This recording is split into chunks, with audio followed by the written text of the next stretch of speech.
Hello dear learners, hoping you people are fine and you people are doing well in your studies. Dear learner, as you know that your board exam is approaching and it has been already declared by the boards that this time they are going to conduct your exam on time. Means after 15th Feb, any moment your exams date will be declared by the boards. So dear learners, I am going to many of you have having doubt regarding the paper pattern of English, तो मैं आपको बताने जा रहा हूँ English का paper pattern क्या है जो लेटेस्ट अभी सीबीएसई ने इस ईयर के लिए प्लान किया है। तो चलिए देखते हैं क्या है पेपर पैटर्न और क्या और कितने क्वेश्चन कहाँ से आ रहे हैं, किस सेक्शन से आ रहे हैं। Dear learners, as I told you that you have to prepare proper way if you want to score good in your paper of English, because the paper is little different from than the last few years। ठीक है, इस साल थोड़ा सा change है paper में। Change क्या है उसको हम देखते हैं। देखिए, तो आपका जो पेपर है वो 80 मार्क्स का है as it use to be, जैसे ये होता था लास्ट ईयर। आपका जो सेक्शन ए है वो अनसीन पैसेज है, ये 20 मार्क्स का सेक्शन है। अब जो आपका होल पेपर होगा it will be divided into 3 section. Section A that's called letter reading section on comprehension section, it will be of 20 marks. आपका सेक्शन बी जो होगा वो होगा राइटिंग सेक्शन, वो भी 20 मार्क्स का होगा। और आपका सेक्शन सी जो होगा वो that is literature section, that will be of 40 marks. तो टोटल 80 मार्क्स। आपको 80 मार्क्स का थ्योरी में अटेम्प्ट करना है। आपके 20 मार्क्स हैं बेस्ड ऑन एएसएल जो आपको स्कूल द्वारा प्रोवाइड किए जाएंगे आफ्टर टेकिंग योर एएसएल। तो चलिए देखते हैं ये जो सेक्शन ए है जो रीडिंग सेक्शन है इसमें मार्क्स को कैसे डिवीजन किया गया। देखो, आप जो सेक्शन ए है ये कॉम्प्रिहेंशन सेक्शन, इसमें आपको 2 अनसीन पैसेज मिलेंगे। अनसीन पैसेज का मतलब क्या होता है? अनसीन पैसेज का मतलब ऐसे पैसेज जिसको आपने देखा नहीं हो, ना तो आपने देखा ना तो मैंने देखा, ये सडनली एग्जाम में आ जाता है। ठीक है, सो अनसीन पैसेज आपको अटेम्प्ट करना पड़ेगा और दिस अनसीन पैसेज के अंदर आपको एमसीक्यू बेस्ड क्वेश्चन भी मिल जाएंगे। अ फ्यू लाइक 4-5 एमसीक्यू मिल जाएंगे, कुछ फिलर्स मिल जाएंगे, कुछ वर्ड मीनिंग बेस्ड क्वेश्चन मिल जाएंगे। Second unseen passage will be also containing 10 marks, ये भी 10 मार्क्स का होगा और इसमें भी इसी तरह के क्वेश्चन पूछे जाएंगे। तो जो आपका रीडिंग सेक्शन है, जो आपका अनसीन पैसेज है, जो सेक्शन ए है माय डियर, इसके अंदर होंगे 2 क्वेश्चन। दोनों ही अनसीन होंगे, दोनों आपको रीड करना पड़ेगा, अंडरस्टूड करना पड़ेगा और आपको अच्छी तरीके से क्वेश्चंस को पढ़कर पैसेज की हेल्प से आंसर को लिखना पड़ेगा। अगर आपने अच्छा स्कोर किया, अगर आपने अच्छी आपकी understanding of English language and passage अच्छी, आपकी वोकैब अच्छी है, तो इस सेक्शन में आप 20/20 इजीली स्कोर कर सकते हैं। ये बहुत ही ईजी है, ये उस तरह से जैसे कॉपी पेस्ट करना है क्योंकि आंसर वहीं आपके क्वेश्चन पेपर में है। क्लियर? तो पहला सेक्शन होने वाला है 20 मार्क्स का। अगला सेक्शन है सेक्शन बी, जिसको हम बोलते हैं राइटिंग सेक्शन। ये है 20 मार्क्स का। My dear, in class 12 there is no grammar part, only writing section used to come in the your paper. तो आपको फोकस करना है इन सारे राइटिंग सेक्शन पे। पहला है नोटिस राइटिंग, पहला टॉपिक जो होगा वो नोटिस राइटिंग होगा। दूसरा है लेटर टू एडिटर, आपको पढ़ना पड़ेगा लेटर टू एडिटर और आपको देखना पड़ेगा what is the formatting of the letter to editor, how to write it, and you need to practice a few of letter which is written to editor. ठीक है, next होगा जो आपका होगा जॉब एप्लीकेशन लेटर। आपके exam में job application letter पूछा जाएगा और आपको वो लेटर लिखना पड़ेगा। और जॉब एप्लीकेशन लेटर में एक चीज़ और रिक्वायर्ड होती है, वो होती है आपको अपना ऐड ऑन करना होता है अपनी एप्लीकेशन के साथ आइदर बायोडाटा और सीवी या रिज्यूमे, जैसा भी कुछ क्वेश्चन में दिया हो। ठीक है, आपको एक एप्लीकेशन लिखना होगा, उसके साथ ही अपने नेक्स्ट पेज पे, अपने दूसरे पेज पे आपको एक सीवी बनाना पड़ेगा। तो आपको जॉब एप्लीकेशन के लिए you need to know how to make CV also. ठीक है, अगला होगा टॉपिक जो है invitation letter. You will be ask invitation letter also. ठीक है, आपके पेपर में इनविटेशन लेटर भी पूछा जा सकता है आपसे फॉर राइटिंग इनविटेशन लेटर। तो आपको पता होना चाहिए व्हाट इज इनविटेशन लेटर, इसका फॉर्मेट क्या है, इसको लिखते कैसे हैं। अगला है reply of invitation letter. Not only writing invitation letter, आपसे ये भी पूछा जा सकता है कि इनविटेशन लेटर का रिप्लाई कैसे करते हैं।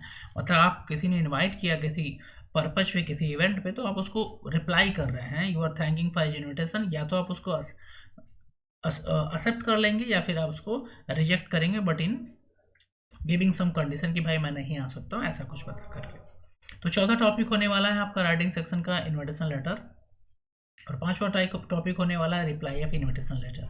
और जो 6 टॉपिक है, टॉपिक नंबर 6 है, वो होने वाला है report writing. Right. Report writing, इसमें आपको रिपोर्ट लिखना पड़ता है on the issue. Report writing जो होती है वो 2 टाइप्स की होती है, मैगजीन एंड न्यूज़पेपर रिपोर्ट। अगर आपको ये नहीं पता कि रिपोर्ट राइटिंग लिखे कैसे, तो आप मेरी प्लेलिस्ट में जाइए, वहाँ पे आपको मिल जाएगा report writing, right. And I will put one of the link in the description, आप वहाँ से भी पहुँच सकते हैं रिपोर्ट राइटिंग पर, और आप उसको देख सकते हैं कि रिपोर्ट राइटिंग करते कैसे हैं, उसको लिखना कैसे, क्या पैटर्न और टिप्स और ट्रिक्स है। और लास्ट टॉपिक होगा आर्टिकल राइटिंग। तो there are 7 topic which are going to cover in your 20 marks. तो आप ये सारे पढ़ लीजिए, इसमें से आपको को मिल जाएंगे। Out of this 7 you will get 5 to 6 topic in the paper. और जो नोटिस है ये ऑप्शन में आएगा, notice versus notice, letter versus letter. और लेटर जैसे हो सकता है लेटर टू लेटर को लेटर जॉब एप्लीकेशन से कर दे, मतलब इन दोनों में से आपको अल्टरनेटिव ऑप्शन मिल जाएगा। लेकिन आप सारे पढ़ के जाइए, आपके लिए बेहतर होगा, ताकि एग्जाम में जो भी आपको अच्छा लगेगा आप उसको लिख पाएंगे, जिसमें आप कॉन्फिडेंट रहें और जिसको आप सही तरीके से लिख पाएँ। अब ऐसा मत प्लान बना दीजिए, सोच लीजिएगा कि सर ये 7 टॉपिक है, इसमें से कोई अल्टरनेटिव आएगा तो मैं 4 पढ़ लेता हूँ, ऐसा मत करिए, पढ़ लीजिए सारा। It will be very helpful for you, because exam में कभी कभी ऐसा होता है under pressure we forget the easiest topic, ठीक है। तो अगर आप कुछ एक्स्ट्रा पढ़ लेंगे तो आपको हेल्प मिल जाएगा। चलिए, तो ये है आपका writing section, I hope clear. अब आपके पास कोई भी डाउट नहीं होगा। अब चलिए देखते हैं लिटरेचर सेक्शन। देखिए लिटरेचर सेक्शन क्या है, ये है 40 मार्क्स का माय डियर। अब इस बार एक नई चीज जो आई है लिटरेचर सेक्शन में, ये जो फर्स्ट 3 पॉइंट है, देखिए क्या लिखा हुआ, scene passage from Flamingo, Flamingo से एक सीन पैसेज मिलेगा। एक्चुअली पहले जो है लास्ट 2-3 ईयर बिफोर केवल एक ही पैसेज आता था, अभी दोनों बुक से एक एक पैसेज दे रहा है। मतलब लिटरेचर सेक्शन में आपको 4 पैसेज मिलेंगे, 2 फ्रॉम फ्लेमिंगो, 2 फ्रॉम विजिटर, ठीक है। और दोनों में से out of 4 you have to attempt only 2, ठीक है। तो आपको बुक, इस क्वेश्चन को अटेम्प्ट करने के लिए you need to read the book proper way, ताकि आप आइडेंटिफाई कर सकें कौन सा चैप्टर है और इसकी समरी क्या है, और उस पर जो बेस्ड क्वेश्चन है उसको आप इजीली अटेम्प्ट कर सकें, ठीक है। तो बुक रीडिंग आप जरूर करिए। अगर आप कोशिश करना चाहते हैं out of this literature section में 40 में आप 38 चाहिए आपको, तो आपको माय डियर बुक्स के थ्रू जाना ही पड़ेगा, ठीक है। और दूसरा पैसेज होगा, ये भी होगा फ्रॉम विजिटर, जैसे पहला होगा उसी तरह दूसरा, और तीसरा जो होगा वो एक स्टेंजा होगा from, you will gate 2 stanza, and out of these 2 stanza आपको अटेम्प्ट करना है 1, राइट। और ये दोनों स्टेंजा होंगे पोएम के, कोई भी पोएम का 2 स्टेंजा आपको दिया जाएगा, उसमें से उस पर बेस्ड क्वेश्चन पूछे जाएंगे।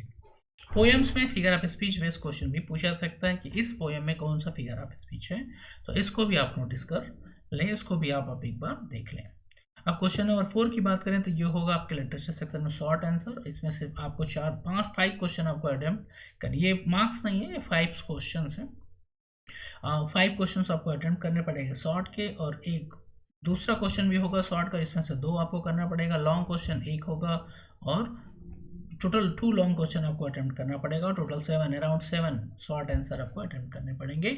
और ये सारे, ये जो सीन पैसेज है लाइक 1, 2, 3, ये जो पैसेज फ्रॉम चैप्टर्स और पैसेज फ्रॉम पोएम है, ये टोटल 16 मार्क का होगा, और 24 मार्क्स के आपके क्वेश्चन होंगे, टोटल 40 मार्क्स का होगा। आई होप कि आपको समझ में आ गया कि क्या है पेपर का पैटर्न, इस बार पेपर कैसे होने वाला और कितने क्वेश्चन कहाँ से पूछे जाने वाले हैं। Dear, you are having less time. You need to give your 100% to each subject if you want to score 95, 96, or if you want to, score 100 out of 100% result this time in the board exam. Still there is time, my dear. अभी भी आपके पास 60, around 60 days है, और 60 days कम नहीं है। जिसने अगर पढ़ रखा है, आपने अगर एक बार भी पढ़ रखी है सारी चीज़ों को, तो आपको रिवाइज करना है। और in this 60 days you can give your 2 time your revision, and these revision are going to help you a lot. So thank you so much for watching, my dear. See you in the next video. Till then, you keep watching, keep studying. Good luck. And if you want anything from my side, any help in English, please write in the comment section. I will definitely help you. Any topic, any issue, if you are not understanding, you please write me in the comment section. I will definitely help you. Good luck. Goodbye.